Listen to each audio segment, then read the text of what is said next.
Introduce Director Carey and Director Aldancio in a second. Thanks. Okay. Director Andalcio. Director Carey. Director Colson. Director Frega. Director Fuentes. Here. Director Groven. Here. Director Higgins. Director Holt. Director Cotel. Director Lewis. Director Melvin. Here. Director Pang. Director Ross. Dr. Sager. Here. Director Troiani. Chairman Dillard. Here.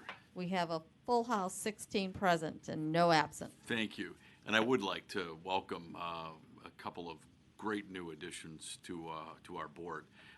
Pat Carey from Lake County has a long, distinguished record of public service in her county, both as the mayor of Grays Lake and a member of the Lake County board or commissioner in Lake County. And she could not have come with a better background. David Aldancio from out in DuPage County. I've known David, and so has Leanne for a number of years. David used to be on the Illinois Tollway Board, where he worked with Leanne previously. David and I serve on the College of DuPage Foundation Board together. He's a distinguished businessman and a civic leader. So Pat and David, welcome, and anything else you want to add about your backgrounds to us, but welcome. You are tremendous additions to our board, and I hope you enjoy your service here as much as most of, I'm sure, all of us do. So thank you. All right. Let's go on and continue to move through the agenda. Item 3A is the approval of the minutes held on June 20th, 2019. Any comments or corrections to those minutes? If not, can I have a motion and a second to approve it? Director Fuentes moves we approve, seconded by Director Melvin. Audrey, why don't you take a roll call so we've got a baseline roll call? Okay. Director Andalcio. Aye. Director Carey. Aye. Director Colson. Aye. Director Frega. Aye. Director Fuentes. Aye. Director Groven. Aye. Director Higgins. Aye. Director Holt. Aye. Director Cotel. Aye. Director Lewis. Aye. Director Melvin. Aye. Director Pang. Aye. Director Ross. Aye. Dr. Sager. Yes. Director Troiani. Aye. Chairman Dillard. Yes. 16 ayes. Thank you, and that is so approved. Item 4 is the public comment segment of the meeting. We have one speaker who has asked to appear today, and it's Garland Armstrong from Access Living. Mr. Armstrong, welcome. It's great to see you again. Thank you, Chairman Gillen. Thank you, Chairman Gillen, and welcome new directors and current directors. Just want to kudos to the case pulse that Chairman Gillen was there last Thursday.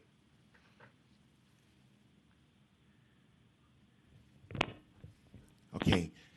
I want to kudos to Chairman Dillard, who was there last Thursday in Niles for the Pace Pulse, and it was really, really exciting because it was the best purple bus of them all, and it was one of a kind, and he was totally awesome, and with the ribbon cutting, and it was totally awesome.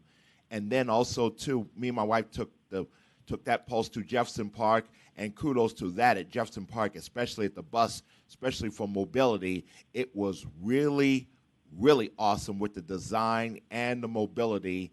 So I want to kudos to that, too, especially the alderman on the northwest side. It was really, really fantastic, and kudos to that. And also, too, me and my wife went to Iowa. We had a great time. We took paratransit there. It was great. And we went to the Iowa State Fair. They also had a shuttle bus going to the Iowa State Fair from the Capitol, and their paratransit was awesome. And then their fares was $350. It was great. And then checking out, this is going to really drop your mouths, everybody, like a lightning bolt. We saw one person who works there, 7'5" tall. I thought we were tall, but this guy, 7'5" tall, it really dropped my mouth like a lightning bolt. So I just want y'all to know. So it was awesome in Iowa, and we didn't get a chance to take a picture or something, but we're going to go back next year, and we'll try and get it upgraded for y'all. Thank you. Thank you, Garland. Garland asked me if, and thank you. Garland asked me if we had, Jeremy, and maybe we should touch base with the Springfield Mass Transit Board. I'm sure we do, because I've ridden the bus to the State Fairground in Springfield, but he asked about ADA, transportation from Springfield to the State Fair. I'm sure we have it, but why don't we just double check? Garland, I notice you have a purple shirt on. What he's referring to is another tremendously innovative, great addition. It's the first of multiple pulse buses we're going to run. These buses are physically purple. They have tremendous the waiting area. It's heated. They look as nice or maybe even better than the JD Deco ones we have for the CTA, but they're glass like that. Benches heated. The Pulse bus, if the light is green, continues to make the traffic light continue to stay green. So it moves more swiftly. So that 15-mile-an-hour thing, Joe, when you report, hopefully it'll be 15.2 miles next time. But that Pulse route, Jefferson Park CTA, incredibly busy, to Gulf Mills Shopping Center, up and down Milwaukee Avenue. The mayor of Niles couldn't have been better. The alderman from the northwest side was there, as well as the new state representative, Jeremy. Representative LaPointe was there as well. So a tremendous ceremony, but a great new service that is really mind-boggling when you see it. And it really, and we had some RTA money in there to help them with their transit signal prioritization. But the faster we move people, and we're moving them in tremendous style, I will tell you, on that purple bus with their waiting area. But a really nice event, and another great innovative thing that PACE has been working on. So we do move forward here from time to time, and hopefully with the state's capital money, we'll continue to move forward even more. Item 5 is the Executive Director's report. Leanne? Thank you. So I will begin, as we always do. Through the end of July, the state owes the RTA $230.7 million in a combination of ASA and AFA.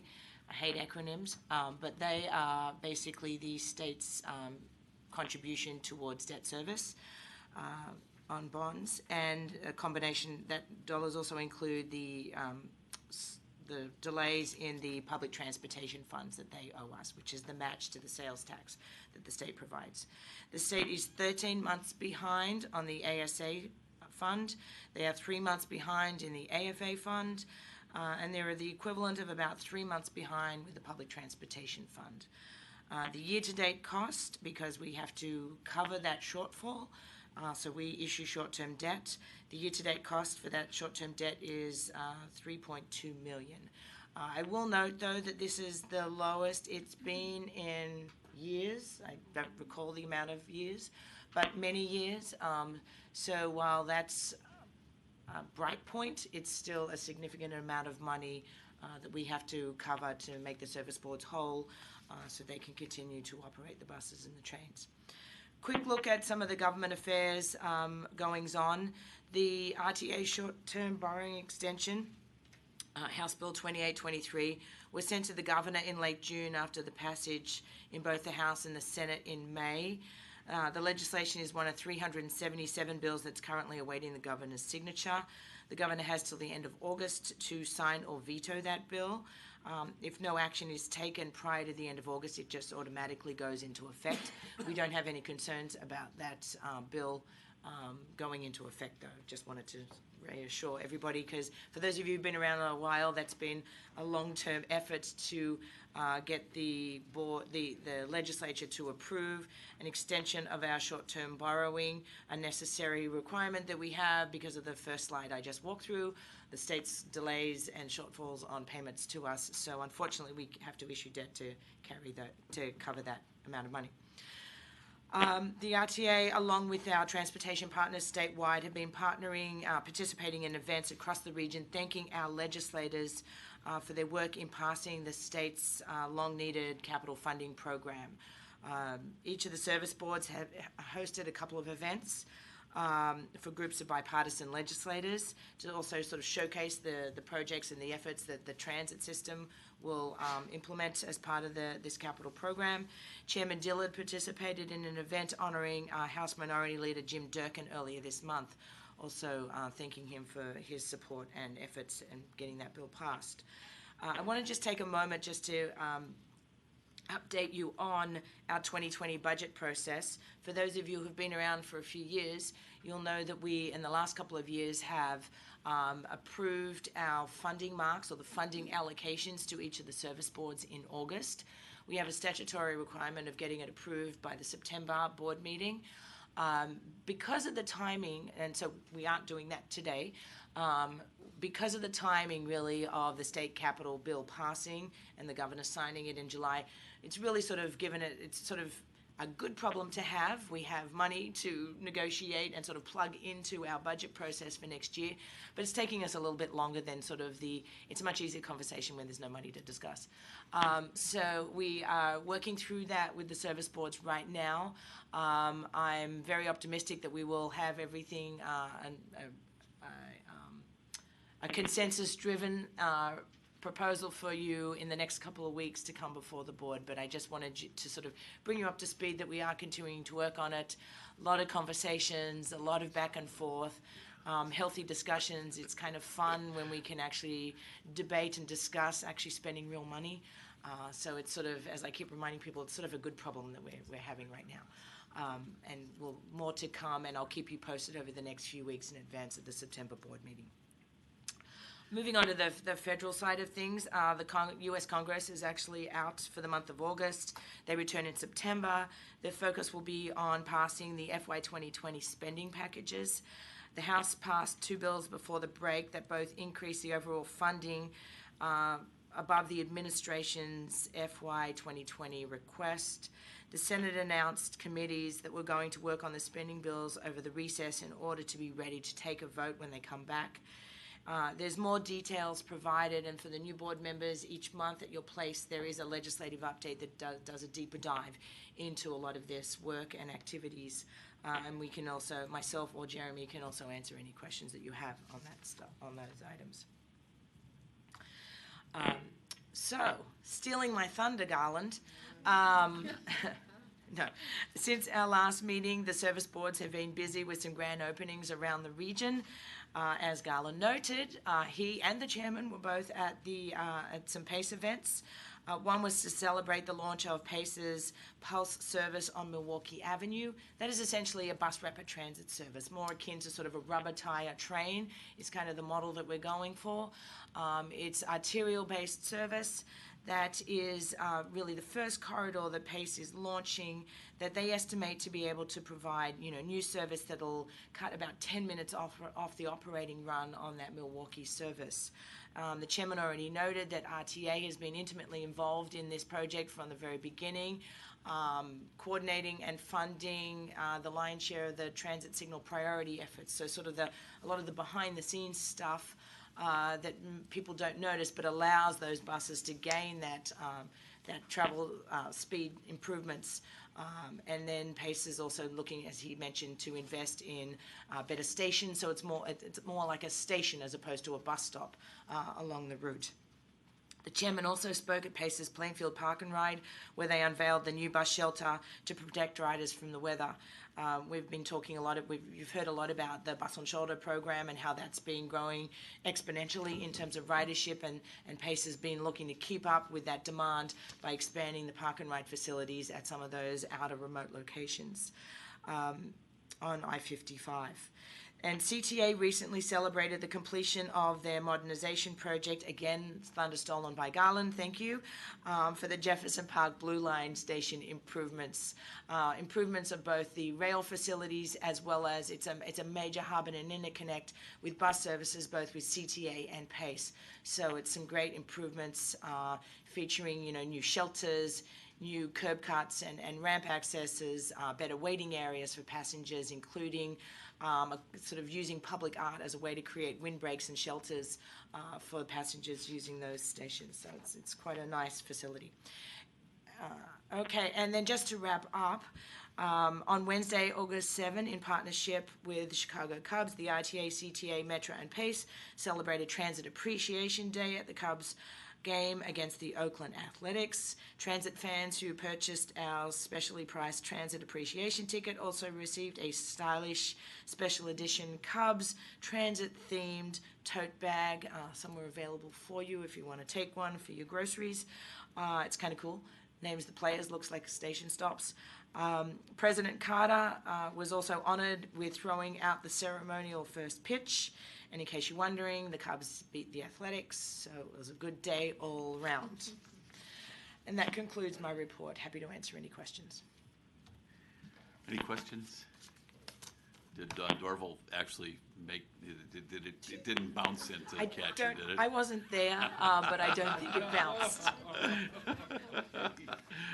Warmed up well and maybe did some practice pitches. I know he has a strong arm. Yeah. It's great. That's awesome. And I always, whenever I see any of the Cubs brass, I always remind them that without the CTA, and PACE operates buses to Wrigley as well, but on any given day, a third to half of the people in those stands take mass transit. Wrigley Field would be virtually inoperable without the CTA and a few PACE buses that go there. Item 6 is the approval of consent items, or this is a consent item as it appears on the board agenda. 6A is the ordinance authorizing the 5310 Enhanced Mobility for Seniors and Individuals with Disabilities Program and projects that was discussed at the committee hearing earlier. 6B is the resolutions certifying the financial results as presented by B for the second quarter of 2019. And 6C is the ordinance authorizing the amendment to the 2019-2023 capital program for Irving Park's Blue Line Station. Any questions or comments on these? If not, can I have a motion in a second? Director Groven moves that we approve the items in 6, seconded by Director Ross. Is there leave for the attendance roll call? Seeing no objection, leave is granted, and 16 ayes. so approved. Thank you, Madam Secretary. Item 7 is the approval of contract and expenditure items as they appear on the board agenda. These items for consideration include 7A, which is the ordinance authorizing contracts for state consulting services. 7B is the ordinance authorizing a contract for non-rider and lapsed rider survey consulting services. This is almost done. So Always, if you don't mind, we'll just sit here and finish it. Is that okay? Yes. Who's ever on the line, mute your phone if you would. 7C is an ordinance authorizing a contract for a customer service or satisfaction survey. 7D is the ordinance authorizing a contract for what I call virtual CISO data security.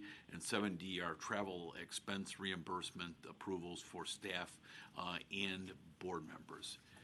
Anybody have any questions on those? Is there anything that the staff wants to add on any of them? Yes, Director Colson. Yes, on the lobbying contract, it's hard to quantify what lobbyists do. And so, Jeremy, I would like to thank you for the summaries that you've given to us. And having said that, I will avoid my annual rant about public bodies having to hire 6 private lobbying firms. I'm a beaten man on that.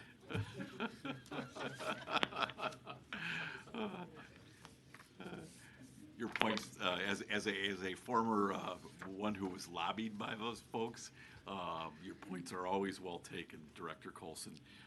And I know Jeremy and myself and Leanne and Bee, we have plans to make them earn their pay or compensation again next year. And I do want to point out, as we go through the financials, and it's in a letter that Jeremy and I put together, thanking the state legislature for their capital contributions.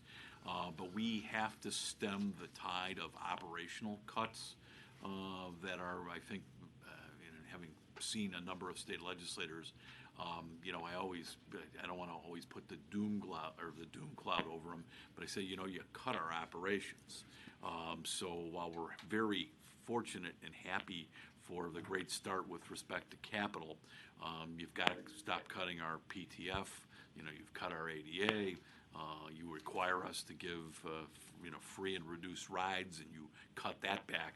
So I think a lot of legislators were unaware that they really scale back our operations funding, and that's one of the things, Director Colson, that our lobby team this next upcoming session is going to try to stop the bleeding and maybe even have them add some operations funding. So, thank you.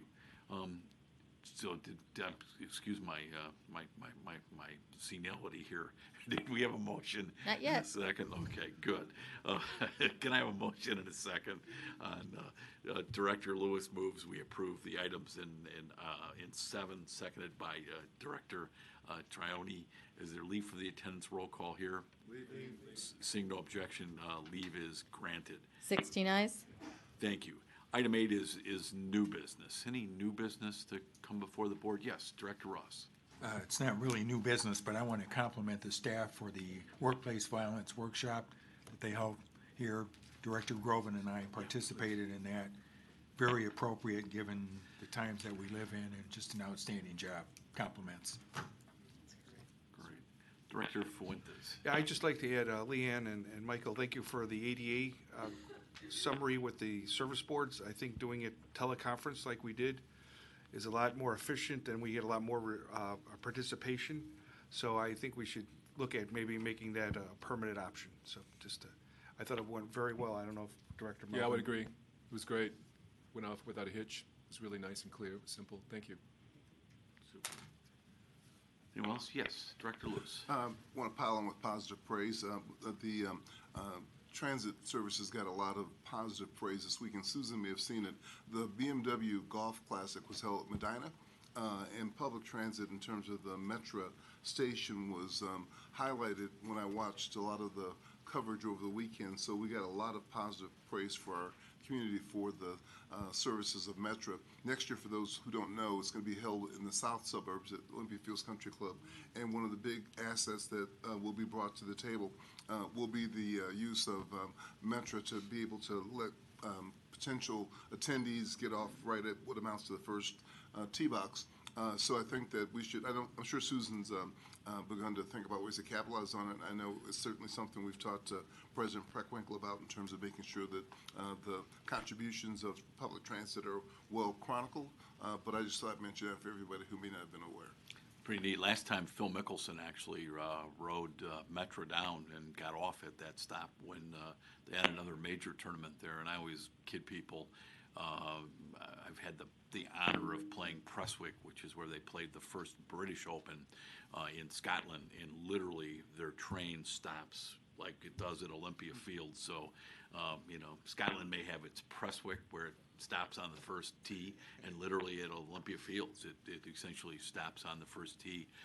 A year ago, Director Lewis hosted a number of insurers and railroad folks in the insurance business at Olympia Fields, and it was interesting. Most of them were from London, and I still remember them. They sort of took Metra down and kind of walked into the pro shop or the clubhouse. So very neat, and it's just a great way to remind people that Metra is not only used for business or going to doctor's appointments and other things.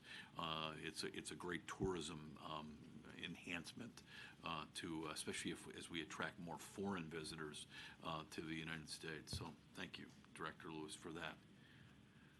Anything else while we're still on a great happy note here? All right. Our next scheduled meeting is September 12th, Thursday, beginning with committee meetings at 8:30 and followed by the board meetings. If there's no further business to come before the board, I'll entertain a motion and a second to adjourn. Director Andalcio moves we adjourn, seconded by Director Carey. If there's no objections, leave will be granted, and we are adjourned. Thank you all. Thank you. Great. Thank you. Thank you, Chris. Welcome.